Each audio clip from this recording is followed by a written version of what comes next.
Here's the deal. Emily Kaplan backed up everything that Steve said the other day. And basically she said, friction is happening. I heard from multiple people after the loss to St. Louis on Sunday that there was a closed door meeting. By the way, I've been to very few meetings where there is an open door. And so a wide open door meeting. So a closed door should really be called a players only. But I digress. And I'm not, you know, there were some people that took umbrage with different reports and whatever. But she said, I can tell you there are some players that are super frustrated with Cruz Drury right now. And she did say, too, on the report, because I went and watched it on ESPN, and it was clear as day. She said, some players support him. And and I think well, we talked about that. I'm like, I don't know. One of them just got 92 million from him. They probably like him. Yeah. So anyway, long story short, that all happened Sunday. And then last night, the Rangers, who are now 3-11 in their last 14, get shut out by the NHL's new most miserable team, the Nashville Predators. Stat of the night from Arthur Staple. Meanwhile, the Rangers have lost to the 32nd place team in the NHL twice in 8 days. It was two different teams. I'm going to be honest. It's not as bad as Buffalo. Oh. Isn't that everything that's gone on with the New York Rangers? I'm still like, they could turn it around. Oh, they could. They could make playoffs. They're 3-11. What was it? 3-11 in 14 games? They got Igor Shesterkin. They got Artemi Panarin. I look at Buffalo and I say, that thing is pilot, steaming hot. And we are going to get to Buffalo. And I think Jesse has a point, because remember, at one point this season, and this is hard to remember, I believe it was November 20th when the bad stuff started happening in New York, the Rangers, New York, that the Rangers were 12-4. They were well on their way to winning the division. Maybe not the President's Trophy, because it looked at that point like the Winnipeg Jets were running away with it. But this team that won the President's Trophy last year, that went to the third round and still won 2 games in the third round. They were up 2-1. This team looked to be pretty good. And then things started to skid, and then Trouba, and now here we are. And here's what, you know, since that meeting was reported by Steve and some other reporters and that sort of thing, the interesting thing that keeps going through my head, guys, is, listen, imagine you're on a great team. Your team wins the President's Trophy. And if you ask certain people, the President's Trophy... Wrong people. Yeah, go ahead. Jesse hates They're this take. so... Yeah, Yeah, no, So go ahead. The Stanley Cup often goes to the hottest team. The President's Trophy often goes to the team that's best over 82 games. LA Kings 2012. Prove them wrong. Oh, LA Kings 2012. Prove them wrong. You're disrespecting hockey right now. I'm not disrespecting. Listen, if we're talking about aggregate best team, 82 games, they play everybody. It's a different sport. The New York Rangers won. There's 2 sports. Here, got both of you. Yeah. That's so many games. Thank you. Thank you, Steve. So thank you for bringing balance to the universe. And really, we're not going to get into that take right now because it would just be distracting. But yeah, I don't know why you said that.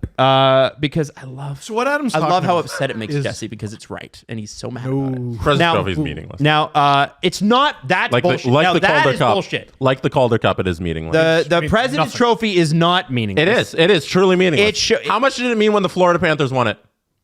Poo. Yeah. It meant that they might have a good team that could win a cup in the next couple of years. Winning the President's Trophy and losing was like the turning point of their franchise. But hold on, though. Hold on. When the Panthers had their next season after winning the President's Trophy, what happened? They sneak into the playoffs.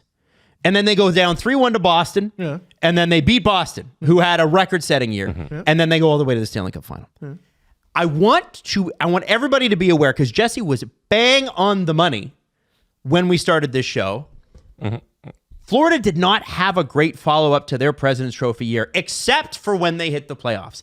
All New York really needs to do is clean it up a little bit, make the playoffs. I don't think that's what kick I'm some saying ass at all. No, they need to start opening some I don't doors. think that's what you were saying, but what I was coming in to say, Jesse, is there are plenty of teams that have a bad fall-off after a President's Trophy win and do perfectly fine. Yeah. No, the President's Trophy thing has nothing to do with what we're talking about. Yeah. They won it last year. I think it has a little bit to do with it. Oh, yeah. No, I mean, the argument about its meaning to the game of hockey has nothing to do with it. Okay. Yeah. No, I think it's an important point to illustrate how good they were last year, and they went to the Eastern Conference Finals and all that. But the point about I don't think how much it should mean anything to the sport of hockey is a completely different discussion that can take minutes if we want to have that some other day. So the Rangers. Yes. They're quite bothered right now. And that is the players. Obviously, they had their closed door meeting. It's obviously Peter Laviolette is frustrated, and like I know for a fact, it is permeating through the offices there. Everything going on is an enormous distraction. They're jittery about what people are saying out there, and they're trying to control the message. And the only way to properly control the message, the narrative around your team, is to not be on one of your worst skids in years and then get shut out by the team in last place. And things are going from bad to worse there. I think they're at a real breaking point here. And if I'm not mistaken, hasn't CJ said multiple times on the CJ show that the holiday moratorium on trading, making trades and all that is December 20th? I doubt they rush into some things. It could be a spicy 24 hours or so in New York, but my guess is they wait on it. They stuff themselves full of a little bit of turkey, and then in the new year, we could see a brand new Rangers team one way or another. Well, I think, too, if you're a Rangers player and you've gone and you've won the President's Trophy, you got 2 wins away from the Stanley Cup final, and then 2 of your most popular teammates. Because here's the deal with hockey players. They don't care what the cap is. They don't care what next year is. They care about right now. And you've gone to the third round, and you sacrificed your body, and you've earned these no trade clauses. Third round, and twice in 3 years. Yep. And you've put it all on the line for this franchise. And their response is, hey, you didn't make the finals, so let's start dismantling it. That's how they're going to see it. Now, from the other perspective, it could just be like, hey, Chris Drury wants to squeeze those other 2 wins out, and he doesn't believe they're going to be able to get it done with this group, which then makes this group feel like, what is there not to believe in here? We were in the Final Four. We were 2 games away. It's so easy for an athlete's confidence to be shaken by somebody internally. They shot themselves in the foot because the general manager telegraphed a week and a half ago and last summer that this team, even though they've seen some success, is not good enough in my eyes. And the players, I think if you were to ask them, most of them would have wanted to keep it the way it was. Here's what I would say. Well, yeah, but I think and I the think evidence athletes backs that, though. I think athletes default to the room. Sure. Generally, and that's like across sports. I try to think back to the Raptors, 2018, LeBronto, and all that. And they make it to the conference final again. They had done it at least twice. And that's close. But it's not close. They weren't close. Yeah. They were so close and so far, and they had to do something. I think the difference, besides it being basketball, is someone came in.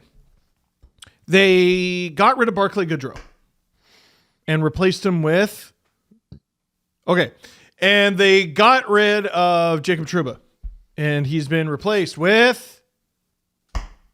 They haven't done anything but subtract. No, they added Riley Smith. No, but you're acting like they didn't. They needed winger help, and he went out and got a winger help, and the Trouba deal is freeing up the cap space because all of their young kids got good and they need new contracts. That's true. That's why on the same day you trade Trouba, you sign Igor Shesterkin. Yes. Like very don't act like they didn't get anything for Trouba. No, but also like, okay, you're a cap team. Riley Smith is available every year. Him or someone like him. So if I'm a Rangers fan, I'm not getting out of bed because, they got Riley Smith. Like, he's done well there. That's great. But, like, man, you shiv guys the way they've shivved them. Like, you better be adding some real value here. Like, okay, Shesterkin's salary is going up next year. What about this year? Trouba is off the books this year. Gaudreau was off the books this year. What's next? What's next? Who am I getting? Who am I excited about? Who am I? They're just fending for themselves and they're dying. Like these guys are either playing hurt or they're playing without confidence or whatever it is, because it's virtually the same group and they're just drowning out there. It's every year, not even every year or two, there's a team that has no business being this bad and they're this bad. And this year's it's the Rangers. Mm-hmm. And I think Adam's right. Like they're a hot week away from, all right, shake that off and go through the rest of the season and they'll be fine. And the joy of the cycle. Friggin' Pittsburgh turned the ship around. A bit. It's been 3 days. Sens turned the ship around. Okay, fine. A bit. Pittsburgh. The Avalanche. The Avalanche weathered a storm. They weathered a storm. Well, the storm was everyone's Injuries. hurt. Yeah. But the other storm, it's the movie The Perfect Storm, where two storms collide, was no goalies. And they went out and they did something I haven't seen in a very long time, and that is before Christmas, they changed both their goals. It's never happened before. Yeah. Never happened. Oh, okay, well then The Sabres that's did a it. very long time. The Sabres did it over a full season, but no one's ever done it before Christmas. Before Christmas. Yeah. Both goalies you started the season with. Jesse, how likely is it? How likely is it that they can clean this up? I'm not saying, we all know they can't.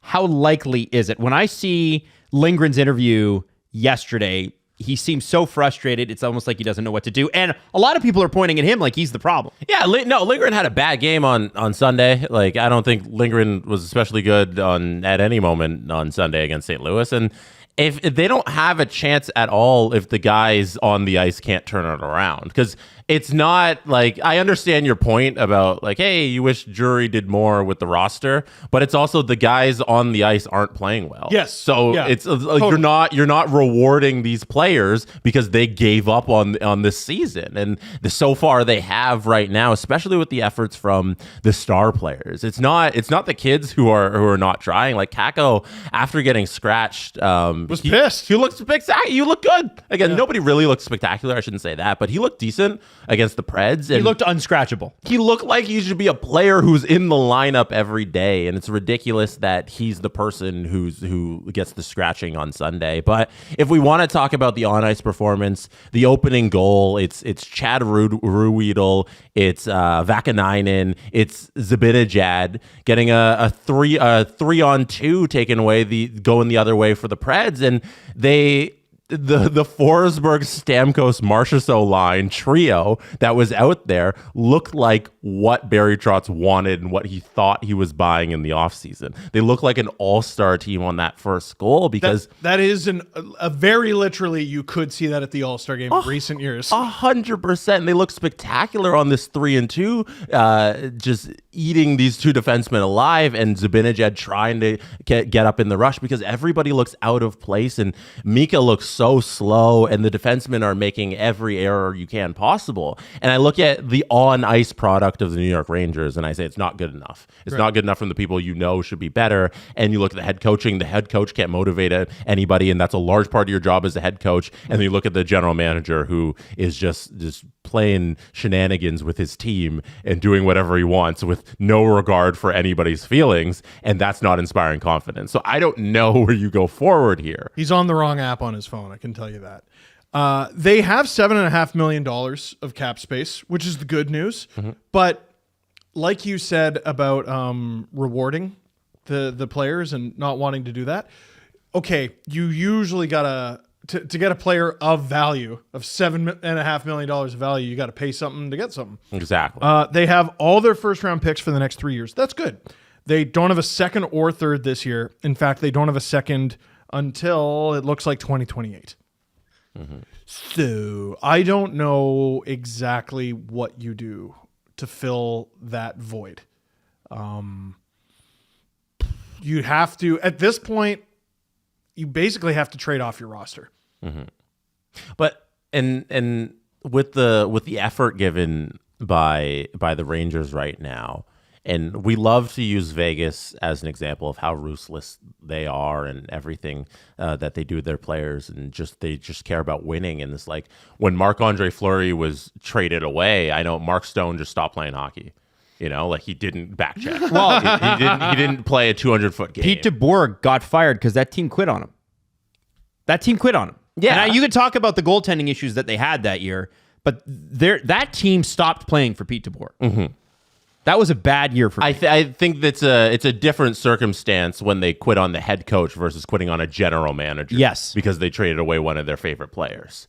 Like, I feel like this is what's happening in New York, where they're upset with the entire front office and the regime from ownership down, as you've reported. Yeah. And I think that's very true. And in that, you can't do that as a player. You can't have your on-ice product be hurting this much because you're unhappy with the front office. Getting fired by MSG is a rite of passage. Those guys are pissed.